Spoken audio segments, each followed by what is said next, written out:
In this video, we'll be learning how to play Shaman, a 2 to 6 player strategy game set 12,000 years ago. You will be playing as a shaman from one of the 6 regions: the wetlands, the jungle, the prairie, the desert, the forest, or the mountains, communing with spirits, competing for territory and resources, fighting wild beasts, and building megalithic structures. In the end, the winner is the shaman with the largest population. Visit our website at astrologicgames.com or play for free online at Tabletopia.com. Start the game by shuffling the Great Spirit tiles and place a number of them face up equal to the number of players plus 2. For example, if you are setting up for a 6-player game, you draw 8 Great Spirit tiles. Next, shuffle the 28 Beast tiles and place 1 on each of the 12 hexes on the main board that feature a paw print. Then, take the Beast tokens and place them on the matching Beast tiles. Place 12 of the remaining Beast tiles on the Beast spaces provided at the top of the main board.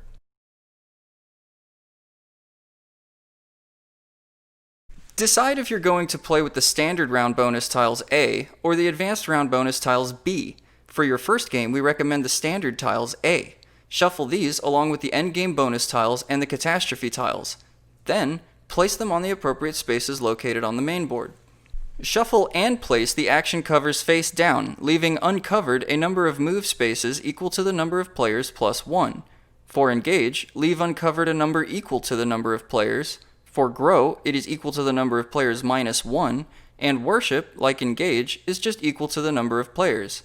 So for a 6-player game, you'll leave 7 move spaces uncovered, 6 engage, 5 grow, and 6 worship. Place the Beast Feast value tiles in the bag provided. If you are playing online, this is already done for you. Take the 7 neutral skulls and place 1 on each of the spaces featuring a red circle.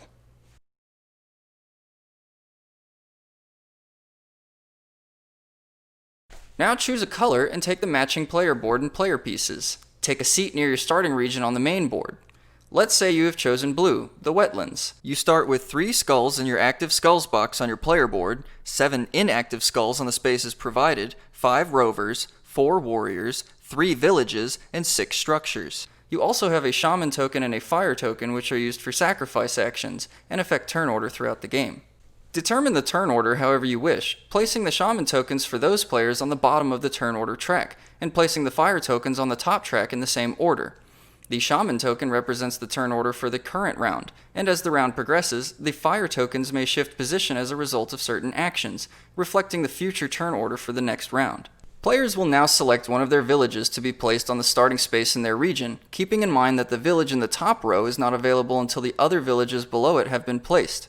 The gold circle around the third village is a reminder of this rule. The same goes for warriors, rovers, inactive skulls, and large buildings. When a village is placed, the player receives the bonuses found underneath the village. You have decided to place your number 1 village. The icons under this village say it provides 1 wheat, 1 stone, 2 population, and a discount of 1 resource for any art technologies. The meanings for all of the icons in the game can be found in the rulebook on page 20. Place the wheat and the stone on the resource spaces provided on your player board. The value and purpose of each resource is different for each player, which will be explained in greater detail throughout the video. Next, set the dial on your player board that corresponds to this village to 27. This represents the population of your village. All of the players' starting villages have 25 population, but remember, village number 1 provides a bonus of 2 population, totaling 27.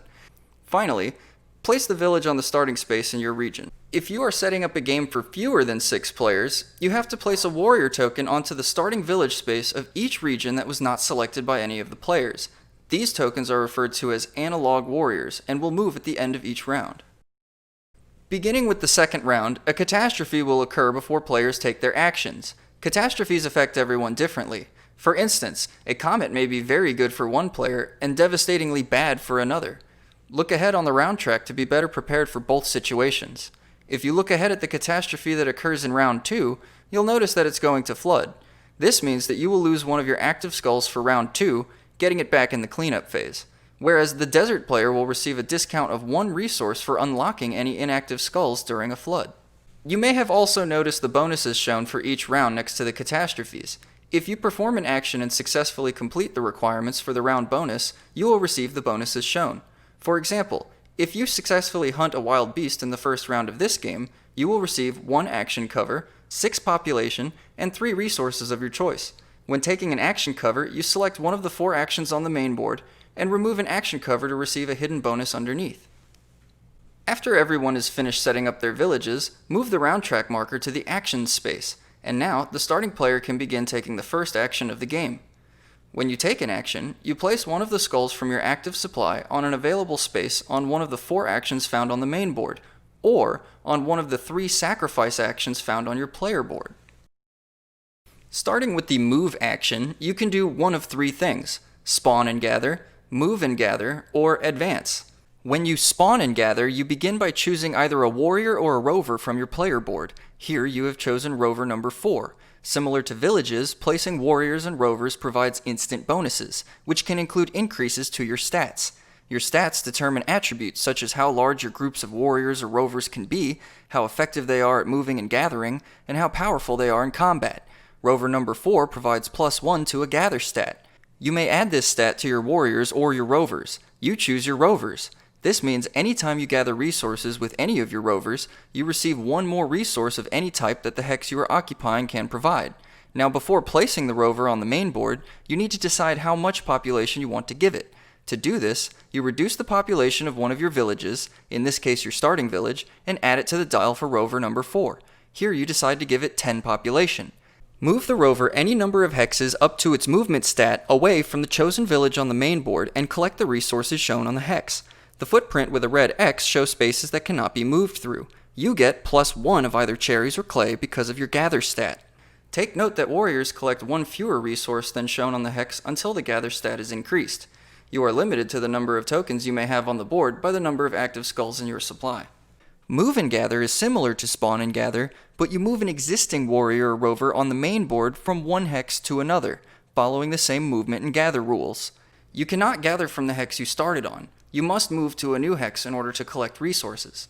If you choose to advance, you may move your fire token on the round track any number of spaces forwards or backwards, collecting the bonuses shown. At the end of the round, the Shaman tokens will be rearranged to match the order of the fire tokens. This reflects the turn order for the next round.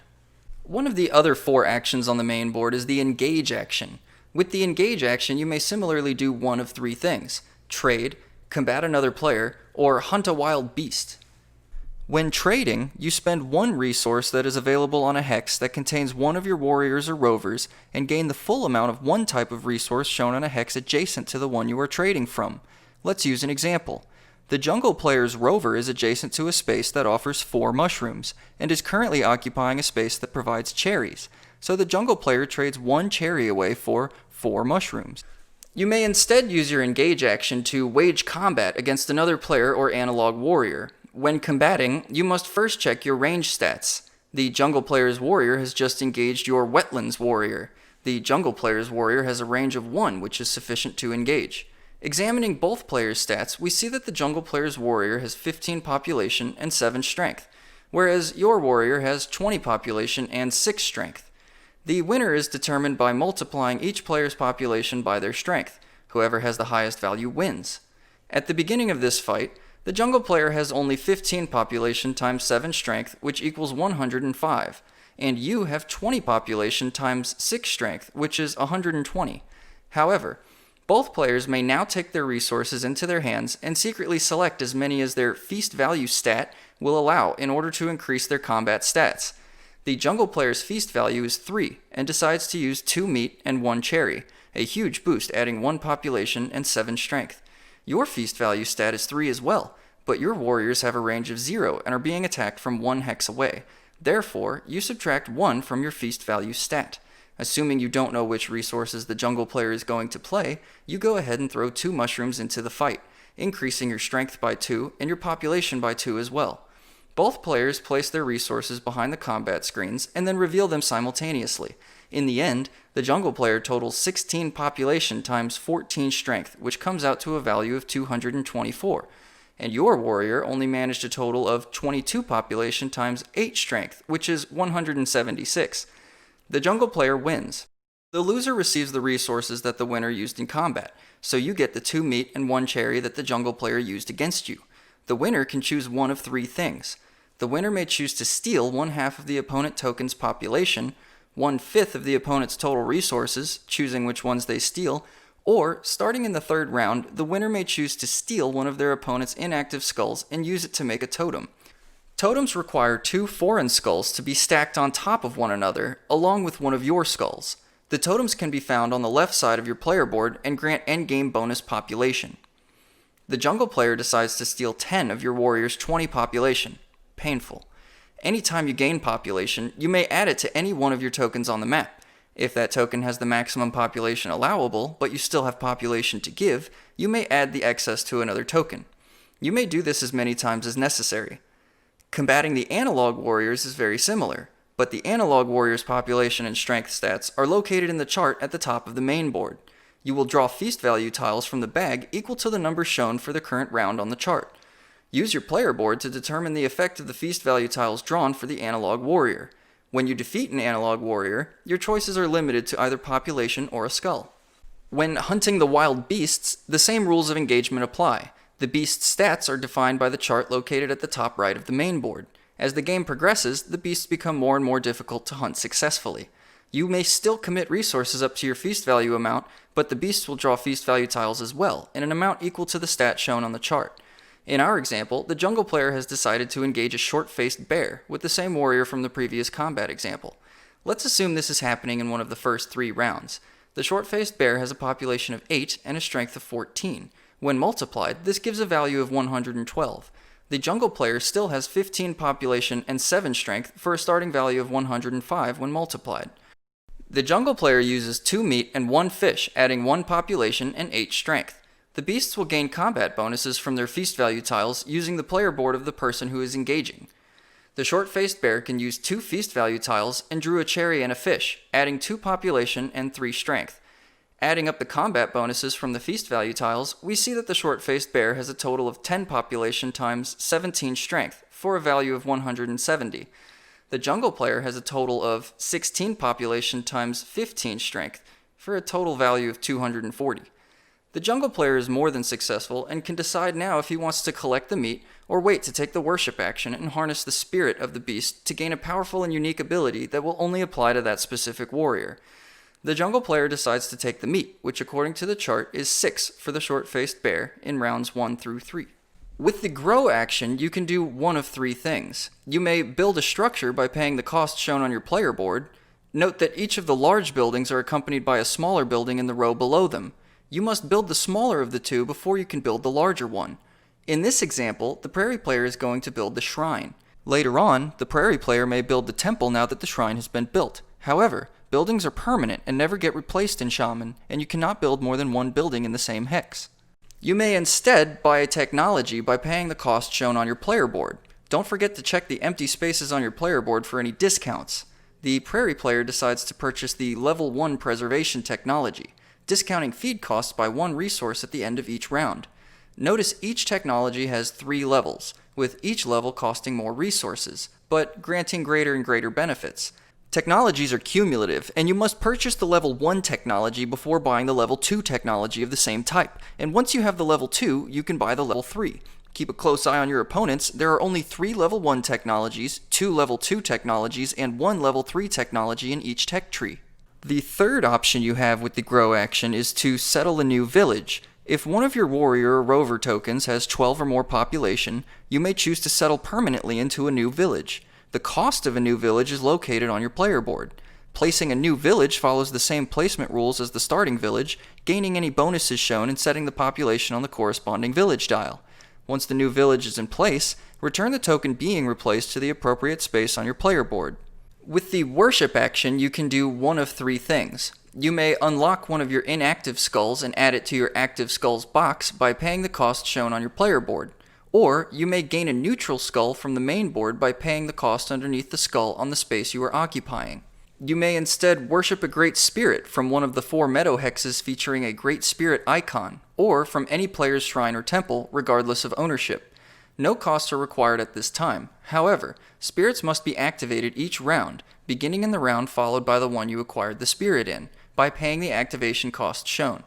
If you choose not to activate your spirit on a given round, it will be returned to the available spirit tiles during the cleanup phase. Spirits can greatly improve a player's strategy, granting them in-round and cleanup bonuses, with the spirit's abilities being found on page 17 of the rulebook. You may instead worship the spirit of a fallen beast to gain a special ability for one of your warriors or rovers. Do this by paying the costs for an inactive skull, and then place the newly purchased skull on top of the beast tile next to your player board. The beast's abilities can be found on page 18 of the rulebook, and briefly described in the beast chart at the top right of the main board. The final option that you have when taking the worship action is to pay resources equal to the round number in order to perform a wild action, which allows you to perform any of the 4 actions found on the main board. In Shaman, there are also 3 sacrifice actions located on each player's player board. The first step in taking a sacrifice action is to place your fire token on an available action space on the main board. Later on in the round, you may replace your fire token with one of your active skulls and perform the action shown. In this example, the forest player has elected to take a sacrifice action, and, with their fire token, decides to place it on an available move space. This has essentially saved the move action for later in the round, allowing the forest player to replace the fire token with an active skull on a future turn and perform the move action at that time. Once the fire token has been placed, select one of the 3 sacrifice actions on your player board and place one of your active skulls in the space provided. Pay the necessary population, resources, stats, or skulls shown on the sacrifice action space and receive the bonuses listed below. Here, the forest player may pay either 2 population to gain 3 resources of their choosing, or pay 3 resources of their choosing to the bank in order to gain 7 population. The forest player decides to pay 3 resources to gain 7 population. When you do decide to use the action that your fire token is covering, you place your fire token at the end of the turn track, showing that you will be last in the turn order for the next round. If another player replaces their fire token after you, then they would be last, and so on. After everyone has used all of their active skulls, the round moves to the feeding phase. You must feed your people by paying resources according to the feed chart located on your player board. In the standard game, you must feed for every 50 population rounded down. In the advanced version of the game, you will feed for every 50 population rounded up. For example, if you had 57 population and you were playing the standard game, you would round down and feed for 50 people. But if you were playing the advanced game, you would round up to 100 and feed for 100 people. After feeding, you may spend any additional food resources to gain a surplus bonus, granting you instant bonus population according to the surplus chart on your player board.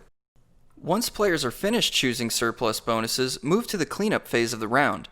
Check for spirit bonuses, remove action covers according to the chart near the endgame bonus tile, return fire tokens to the turn track if necessary, rearrange the shaman tokens to match the fire tokens if necessary, return your skulls to the active skulls box on your player board, and move the analog warriors according to the rules in the rulebook.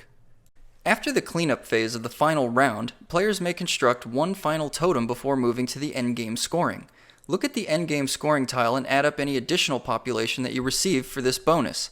This endgame scoring tile states that for every hex that a player occupies that touches the center hex on the map, that player gains 8 population. And for every hex that player occupies just outside of those hexes, they gain 4 population. Add this to the total population of all of your tokens on the main board and the total bonus population you received from any completed totems. The winner of the game is the player with the highest total population after endgame scoring. And that's how to play Shaman.